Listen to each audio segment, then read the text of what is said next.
Hey, how's it going, folks? ET here. iMovie tutorial for iPhone. We're going to show you how to do split screen video. Okay, first thing you're going to do is you need two clips so we can practice with two video clips. Anything will do. And then you're going to go ahead and open up your iMovie application. And once you have that open, you're going to go ahead and tap on that movie icon at the bottom there. And from here, you're going to select one piece of video. Doesn't matter which one. This is just a practice. So go ahead and tap on that piece of video and then hit create movie at the bottom. Okay, now we have our video in the timeline.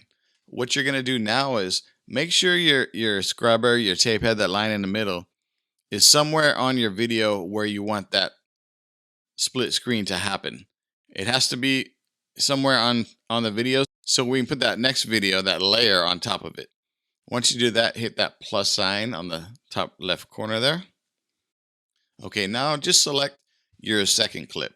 So I'm going to go into my videos recently added. I'm going to go ahead and pick my PlayStation 2 Slim video, which is third one down. And this time you're going to tap on the video and hit those three dots there so you have more choices. And what you're going to do is look for your split screen. This is how you do picture-in-picture too. I hit split screen. And now if you need to move that little top clip around, you just tap and hold. And you can move it to the beginning of your video or the end of your video or whatever you need to do. And you can also edit it just like you can edit anything else in your video. But basically, that's how you do split screen video on your iPhone. And it works very similarly on the iPad. Thanks for watching. We'll see you next time. Peace and aloha.